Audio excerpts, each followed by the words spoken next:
The first time I've done it live, so we'll figure it out on the fly. And it worked. Mike McGuire, ComedySportz, sir. How are we doing today?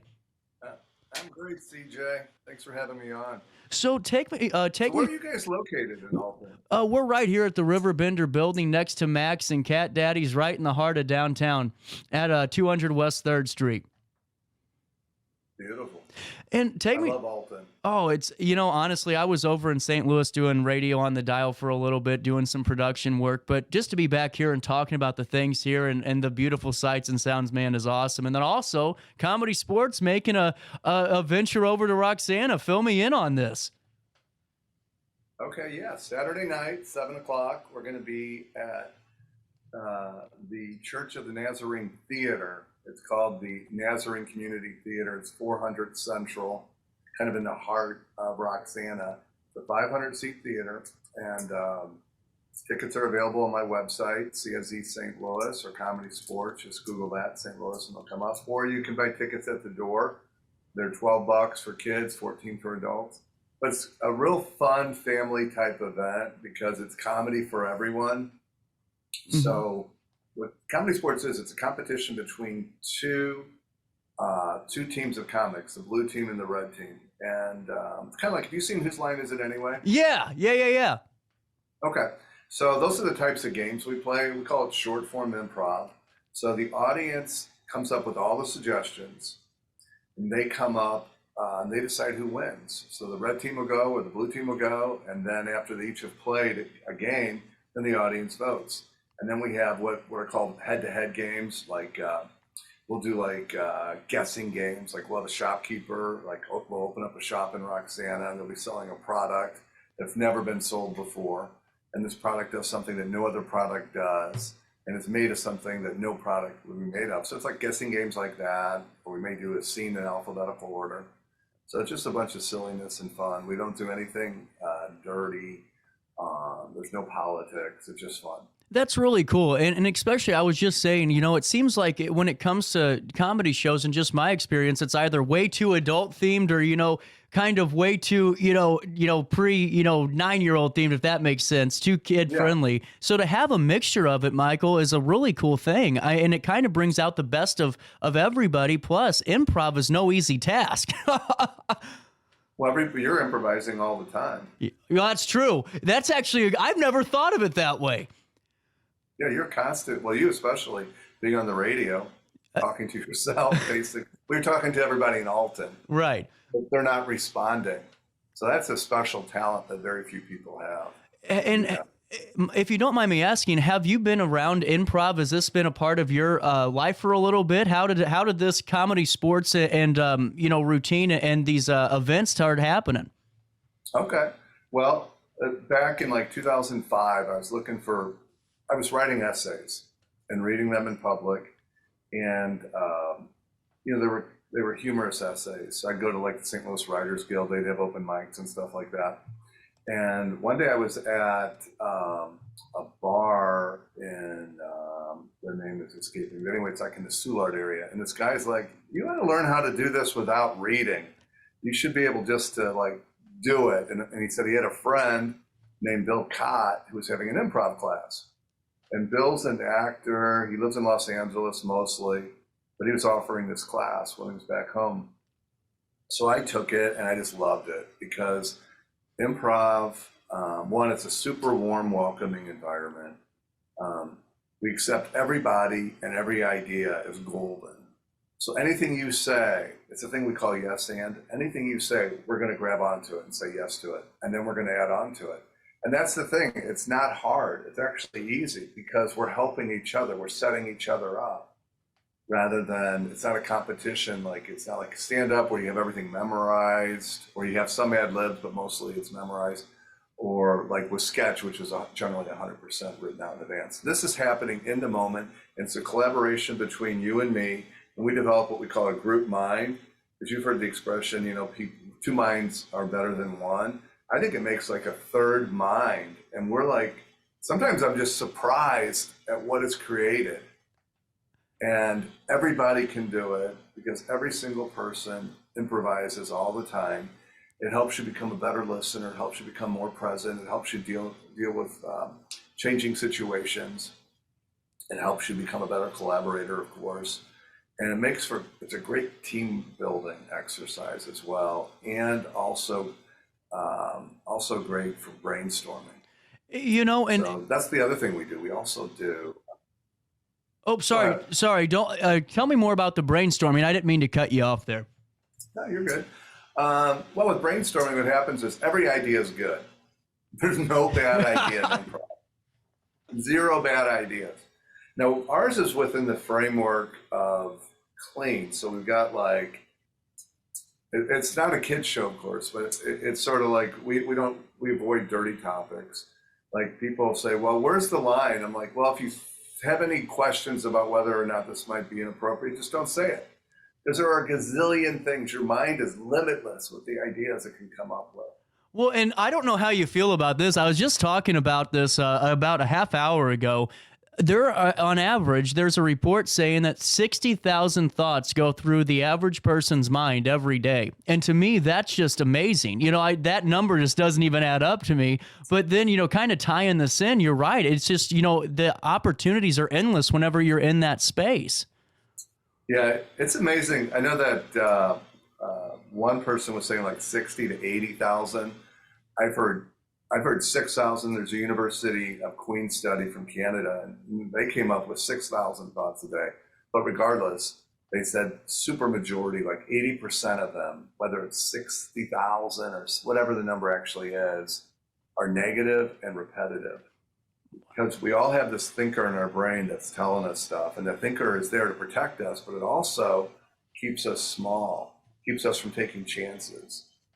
So if we can kind of tame the beast a little bit, because we're all going to have negative thoughts, and if you can kind of ignore them, like Eckhart Tolle talks about thinking these negative thoughts, it's kind of like clouds passing by.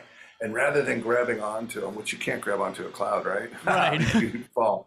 They'll just pass by. So let's say you're always worried about something. If you can say, oh, there's that worrying thought I always have. And improv helps you do that because it puts you on, and I'm not even talking about performing. I'm just talking about using the principles of improv. It puts you in a moment where you're like, every idea is okay. My ideas are fine. Because what happens is we'll do a brainstorming and people go, oh, that idea is dumb. People are worried about, their employer thinking, they're stupid or whatever. So we're afraid to say them. And then all of a sudden, the guy next to you comes up with that idea and he's getting a promotion and you were going to say it, but you're like, nah, I don't want to say that. They might think I'm, saying something ridiculous. Absolutely. And Michael, while I have you, before I ask you about your speaking engagements, I want to make sure the audience does know the date and time again for your appearances in Roxana. And it's at the Nazarene Community Theater or Community Theater. Is that right? Nazarene Community Theater this Saturday, November 4th. And then just to mention, we're also going to be at Wild Pickens Winery on November 25th at 7:30. I just want to throw that out there. That's a really great location at Wild Pickens as well. Both great spots to go watch some really cool improv and really cool things happen. And that's awesome, man. It's going to be a lot of fun. The Roxana Theater has 500 seats. So I would love to have it full. And if people come out and will get their ideas, but also to volunteer and play with us on stage. Oh, is that part of it? Can the audience participation key to this? Yeah, that's a huge part of it. I mean, a lot of times people don't want to participate, which is fine. We never make anyone participate. We have a rule, though. If you volunteer someone else, you just voluntold yourself. That's incredible. Hey, is there a way for people to stay up to date on comedy sports throughout, the next couple of months, wherever you're going to be? Is it a Facebook, a website? Yeah, we've got our website. Everything with us is CSZ St. Louis. It's kind of like an abbreviation for ComedySportz. Mm-hmm. So it's CSZSTLouis.com. Our Facebook is the same thing, but you can just Google ComedySportz, and it's sports with a Z. Absolutely. And just Google that, ComedySportz St. Louis, and it'll all come up. And you can see the classes. We're doing a class. Level 1 just started last night, but you can still get into it. It's in everything we're doing. what I call like our home theaters in Webster Groves, which is 39 South Old Orchard in the Old Orchard Arts Center. Mm-hmm. And it's a nice little space, and it's not big, but it's fun when it's, got like 40 or 50 people in there. It's just rocking. The snow globe effect's in full effect then, huh? Yeah, it's fun. I think people will really enjoy it. They'll feel fully welcome when they come there because you're safe. You don't have to worry about somebody's, if you bring your daughter or whatever, or if you just come, a lot of people don't want to hear cuss words. And right. They just want to hear funny stuff. And my theory is everybody can sit through clean. Right. I don't even call it clean. We call it comedy for everyone. Well, because it's not a kid's show. It really isn't. The kids sit through it and kids participate and have fun, but it's really not a kid's show. But we don't do any innuendos or anything like that. Absolutely. And Michael, before I say goodbye for now, because I once again very much so apologize. I was telling the audience, and you should have seen my text line. I go, I never mess up that bad. I always really appreciate it whenever you're able to reschedule and work around me. That's really cool of you. I wanted to ask about your speaking engagements, if you have time to discuss those and how we could utilize those, be a part of them. And I really looking forward to that. Oh, cool. Well, I'm looking for places to speak. So, for example, actually, I spoke at Del Mar Gardens on Halloween. Which Del Mar Gardens? The one in O'Fallon, Illinois. Oh, okay. O'Fallon, Missouri, not Illinois. My mom works at Del Mar Gardens North. That's why I was asking. I was kind of curious. Yeah. Well, it was. I've never done a nursing home before, and some of them were really into it. Some of them were kind of resting during it, but they got very unfamily friendly a couple weeks. I stayed friendly, family friendly, but they didn't. I'm looking for places to speak. So, like, for example, I spoke at the East Alton Rotary Club. I think it was last month or late August. Last week, I spoke at 4 different places. I spoke at the Hillsborough, DeSoto Chamber of Commerce. So, the Alton Chamber of Commerce, I would love to speak there. And any business, this is great for team building. I spoke at Citizens National Bank a couple of weeks ago to their loan officers and their commercial lenders, and their top guy, he's in a room with the president of the bank. And after we did these exercises on listening, he said he realized that he never listened to his clients at all. Wow. I thought that took a lot of courage. Wow. Yes, it does, to say that especially. But now he's aware of it and he can start listening. Like, you're obviously a great listener. And that's the key to relationships, sales, everything. And everything in what we do is really about people. I mean, what you're doing right now on the radio, that's about people. That's people listening. You're providing a service to them. And that's what improv's about. And that's what this training's about. And companies ultimately comes down, and it seems like more and more today, people aren't connecting. They want to do everything through the computer. My kids are always on the phone. Yep. I'm like, I used to force them when they wanted to sell Girl Scout cookies. Like, my mom will buy cookies, but you have to call her. Your grandma. It's not hard. Yeah, right.